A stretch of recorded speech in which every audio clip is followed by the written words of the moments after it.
Hello, my name is Jordan Krizwicki, and this is my presentation on the philosophy of education. A little about me before we get into it. I'm a college student majoring in English. I live in the small town of Norco. I like having a strong work ethic, and I take pride in what I do, not just academic wise, but in my job, in projects I'm doing. I like to put my full 100% effort, and I want to carry that into teaching.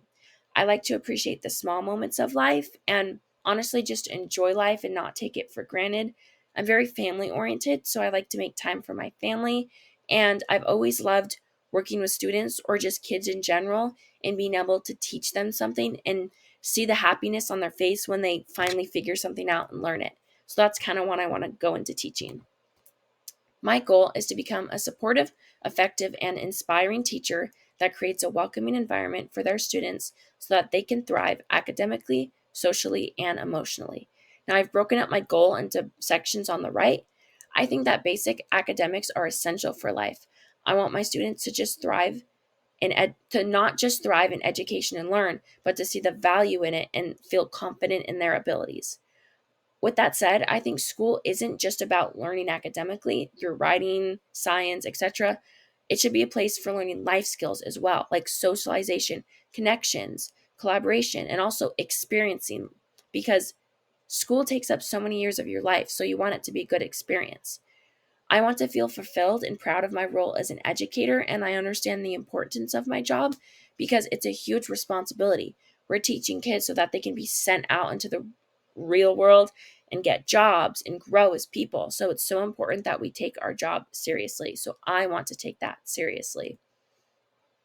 I think that the purpose of education is to enlighten students on the fundamentals of reading, writing, arithmetics, science, etc., so that they have the skills necessary in life to succeed. Now, the definition of success in life is different to everyone. I, as a teacher, cannot tell my student what that means because everyone's definition of that is different. So, as an educator, or the purpose of education is to give students these skills so that they can formulate their definition of success. So, education opens an abundance of doorways of opportunities. Certain careers require different educational skill sets, so that's important. And some aspects of education are seen everywhere in life. Like if you're building something or you're calculating prices at a store, that all comes from education. So, that's where those fundamentals come in, as you can see why it's so important. Education also shows students what possibilities are out there so they have the knowledge to choose their own pathways. Education builds so many skills other than just academics, such as problem solving, collaboration, critical thinking, and all of this leads to success in life. I think that the role of a teacher is to act as a role model to students, guiding them academically and character wise. They don't just teach subjects, they model how students should approach subjects. Not only this, but they create a welcoming environment and a challenging one that allows students to grow while also feeling supported. If students don't feel like they're in a supportive or welcoming environment, they can't grow. So it's so important that teachers create that. The role of the student is to have an open mindset and attitude of ready to learn so that the teacher has the ability to do their role. Students must be cooperative and willing to put in effort so that they understand that education only benefits them if they allow it to. If they come into the classroom ready to learn and engage in the content, then they're already doing their job. Of course, as a teacher, I want students to do well, but if they're putting in the effort and I could see that, then that's what's really important. And effort effort is key from both ends, not just from a student, but teacher. The teacher should be putting in just as much effort as the student. My subject area is language arts. That's what I plan to teach.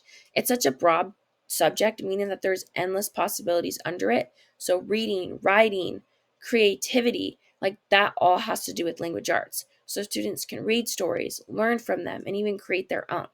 My goals for my students are to comprehend and analyze text further than surface level. I want them to make critical connections with text, express ideas and connections through writing in an academic and thoughtful manner. And I want them to feel confident in their ability in writing and forming ideas about the text. I don't necessarily want them to like the subject. You can't force someone to enjoy a subject if they really don't want to, but I want them to see the impact and the value that it has in life because we use English everywhere.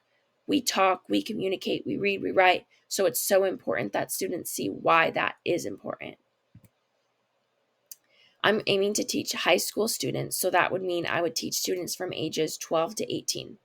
I think that adolescents are in the process of figuring out who they are, what they want to be, so it's so important that teachers feed them the resources that they can use to grow.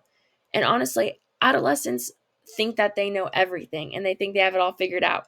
So it's important that teachers give them these resources to see all these different opportunities and mindsets elsewhere. And let's be real, adolescents want to have fun. They don't want to be bored.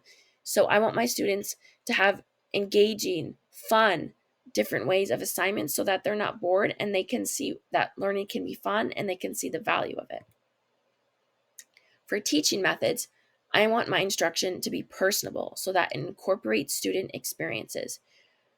When students have more freedom with their work, then they can engage more and make it more individual. I want to have discussions on why we are learning something. If students know why they're learning something and they aren't just thrown into it, they'll want to engage in it more and their voices can be heard. I want to introduce readings in different medias, meaning that students don't just read a reading and be done with it. They can see movie clips from it, images, they can see newspapers about it, just areas surrounding it so that they can see how it correlates with life and they're not just reading a random thing. I super want to have classroom engagement. So there must be a balance between lecture and collaborative group work.